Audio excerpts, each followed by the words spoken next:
It was the 76th Annual Academy Awards, and the show was following the previous year in which Chicago became the first musical since Oliver to win big at the Oscars. The film won 6 Academy Awards, including Best Picture and Best Supporting Actress for Catherine Zeta-Jones. Best Director would go to Roman Polanski for The Pianist, a decision that still divides Oscar pundits who debate the merits of giving someone high accolades despite being a confirmed child. Well, you can look that up for yourself. Last year was also controversial because Disney's sure thing Lilo and Stitch was defeated for the Best Animated Feature Oscar for the little scene, in America anyway, Spirited Away by Hayao Miyazaki. This loss by Disney was a staggering moral blow for the company, and we discussed it at length in our last video. But hey, this was a new year, right? Disney may have been dealt an ego blow last year, but there was a chance they could win this year, right? Well, ironically, while Disney did want to win this award, if they were going to win the Best Animated Feature Oscar, this was not the year to do so. That's because Disney was going through tons of turbulence behind the scenes, some of which we hinted at in the first video of this series. Then CEO Michael Eisner was falling from grace and making costly mistake after costly mistake, and this was the year when things were coming to a head. Roy E. Disney resigned from the board of directors and was attempting to oust Eisner for someone new. At the time, Disney was an Oscar nominee that year in the Best Animated Short Film category with the long-delayed, by 50 years, completion of Destino, a collaboration that started between Walt Disney and Salvador Dali. So there was a real chance that Roy would be on the stage of the Academy publicly shaming Michael Eisner should the short win. This didn't happen ultimately, but other presenters did that for him. I'm here tonight to present the award for Best Animated Feature. One of them is made by the French, one by Disney, one by Pixar, formerly of Disney. Makes you think of a French Minnie Mouse with armpit hair smoking a cigarette going, "What are you doing, Michael Eisner? Listen, if you lose Miramax, all you're going to have left is basically a Muppet and a water slide. Crazy for me, huh? And you Americans with your freedom fries. Haha, they're from Belgium. I kill you." So yeah, Eisner wasn't very popular at the moment. But why would all this make Disney as a company not want to win an Oscar for Best Animated Feature Film? Well, it's complicated. Before we finish the story, though, let's discuss what some of the noticeable snubs were for the category this year, as we always do. This year, there were 11 eligible films for the award, the lowest amount of submitted films since the inaugural year of the category, and there were a few notable snubs, mostly from Japan. In fact, the two most notable snubs came from the late great Satoshi Kon, whose films Millennium Actress and Tokyo Godfathers were both eligible for the award. Either Kon canceled himself out with 2 films, or not enough Academy members had seen either one to secure a nomination. But these were the most notable snubs. Another notable film eligible was Looney Tunes Back in Action, a live-action hybrid film with animation directed by Joe Dante. While I would not go as far as to say it was robbed of a nomination, it would have been an interesting nominee as well as controversial being a hybrid film rather than a fully animated one. Otherwise, most of the submissions were pretty weak. Disney threw their hat in the ring with Piglet's Big Movie and The Jungle Book 2, 2 movies that were originally made for the direct-to-video market, but neither got in. Nickelodeon couldn't make a second Oscar miracle happen for Rugrats Go Wild, a movie that was also supposed to go direct-to-video, but ended up being completely reanimated for a theatrical release that ultimately wasn't successful. Pokemon Heroes was submitted by Miramax, as was this really weird German film called Jester Till. But ultimately, none of these are movies you think about when you think Academy Award nominee. Ultimately, these were the 3 movies that were nominated, and we're going to discuss them in alphabetical order. The first nominee was Brother Bear, directed by Aaron Blase and Robert Walker. This was to be one of Disney's final 2D animated films before the company made a complete switch to CGI movies like DreamWorks and Pixar. With songs by Academy Award winner Phil Collins, the movie sounds like a worthy nominee on paper, but was ultimately something that should have been passed over in favor of one of the Satoshi Kon films. While I'm one of those people who like Brother Bear, It is not worthy of an Oscar nomination, and this is one of those cases where the nomination makes a decent movie get a bad reputation, as even with the lackluster submissions, you could pick at least 3 other movies more worthy of a nomination here than this movie was. The second film was Pixar's Finding Nemo from Andrew Stanton. The directorial debut of one of Pixar's famous Brain Trust members, Finding Nemo was a massive hit and was wildly acclaimed. The movie would also pick up 3 other nominations for Best Score for Thomas Newman, Best Sound Editing, and Best Original Screenplay, only the 3rd time an animated film had been nominated for the screenplay. You may also remember that Shrek's Best Adapted Screenplay nomination likely tipped that film, winning in the first year's race. Pixar may have missed out on winning the first award with Monsters, Inc., but there was a lot of hope that they would finally get their due this time around. Ironically, a win for Finding Nemo would be a loss for Disney in a major way, and again, we're going to discuss why near the end. The final nominee was The Triplets of Belleville by Sylvain Chomet. Even in a slow year, this would be a weird nominee. With a strange 2D art style, no dialogue outside of some vaudeville-inspired musical sequences, and jokes that poked fun at American culture, The Triplets of Belleville may have been strange, but it was also artistically ambitious, with a soundtrack so catchy it received a second Oscar nomination for Best Song. Though certainly an underdog in the race, as the previous year proved, the Academy was not above awarding animated features awards for being an underdog. That being said, it was very clear going into the night that there was going to be one winner. The winner of Best Animated Feature Film...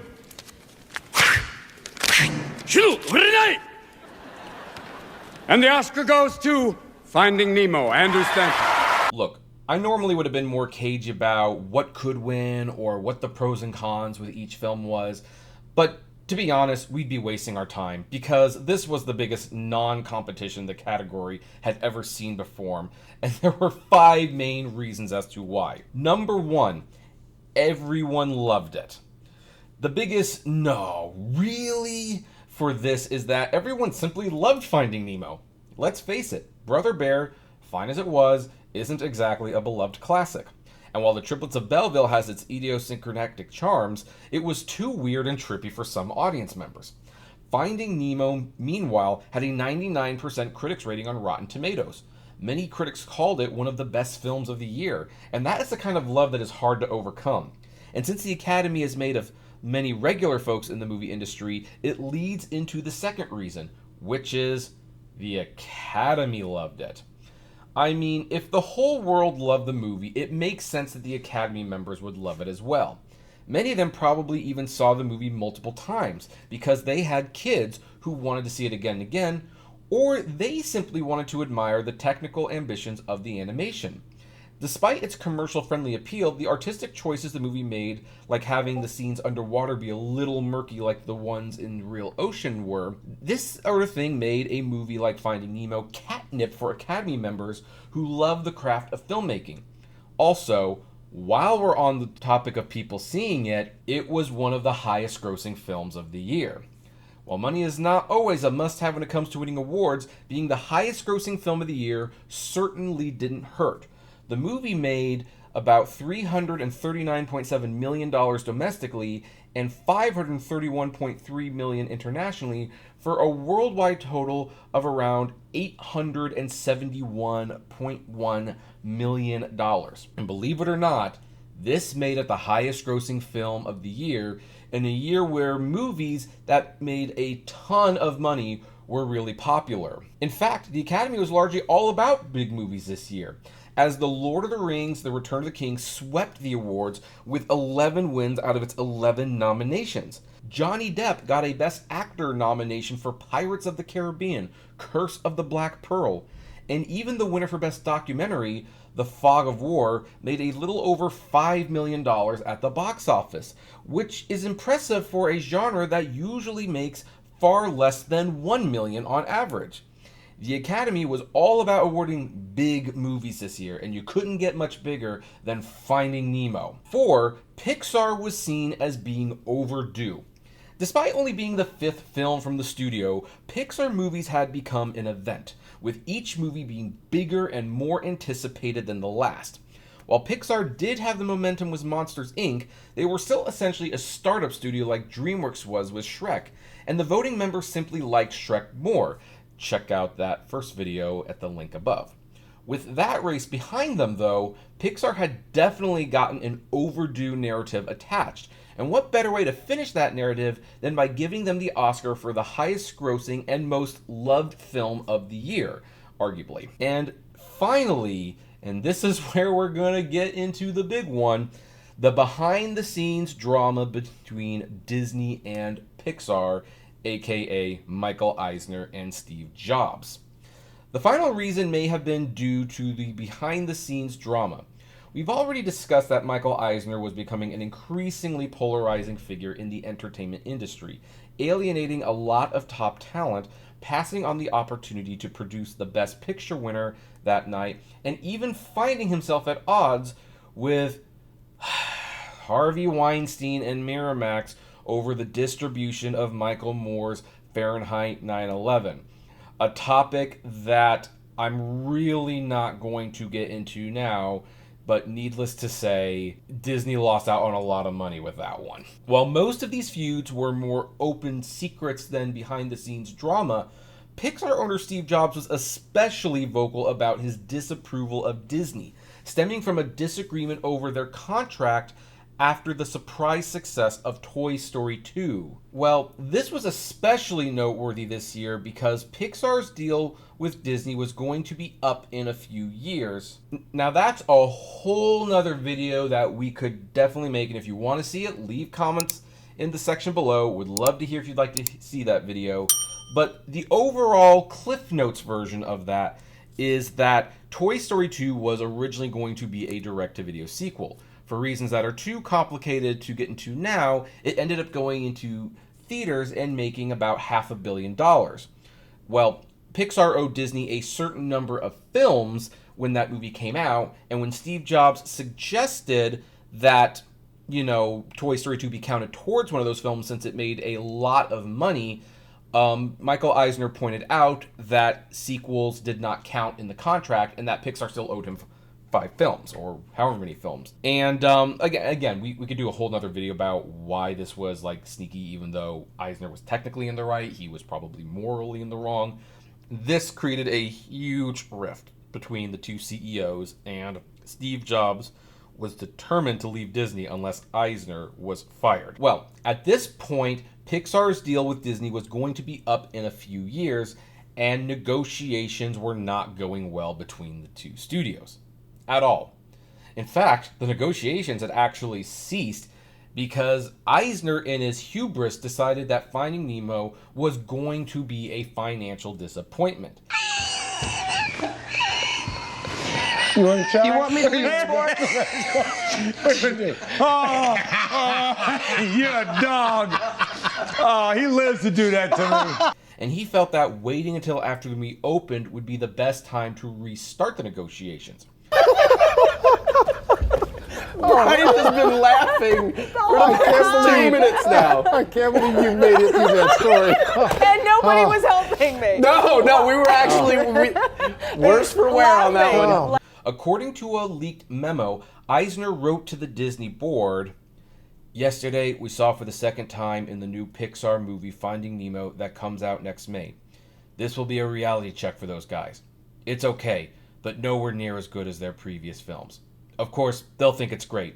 Trust me, it's not, but it will open." Forgive me if my Michael Eisner impression is not very good, folks. I tried. Now, in hindsight, this is a really funny email and goes to show just how out of touch Eisner had become near the end of his tenure. But the fact that this memo leaked in the face of all of Finding Nemo's success likely gave the Academy just a little extra ammunition to vote for The Fish. In the long run, it probably didn't move the needle much, but considering how unpopular Eisner was with the Academy and their voters, as evidenced by all the Eisner jokes during the show itself, it was likely a factor. In the end, though, there was no way Finding Nemo wasn't winning, barring the release of a much better film. The competition wasn't very strong, the success was there, and the politics perfectly aligned. What no one knew at the time is that this would be the beginning of one of the most prolific winning streaks of any animation studio up to that point. and the following year, Pixar would be back in the conversation once again, facing off against a green ogre who had bested them the first time around. See you next month. Hey, you made it to the end. Thank you so much for making it to the end. Just a few more things. First of all, the names that you see on the screen, these are our Patreon and YouTube member supporters. And I thank each and every one of them. Their support helps me make exclusive videos for Patreon and YouTube members, as well as keep the channel running.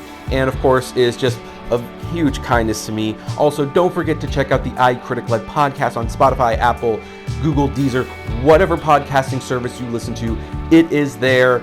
We definitely want to see you there. And hey, there's also other videos that you can check out. So, check out these other channels, these other videos, especially that one. I think that's a really good one.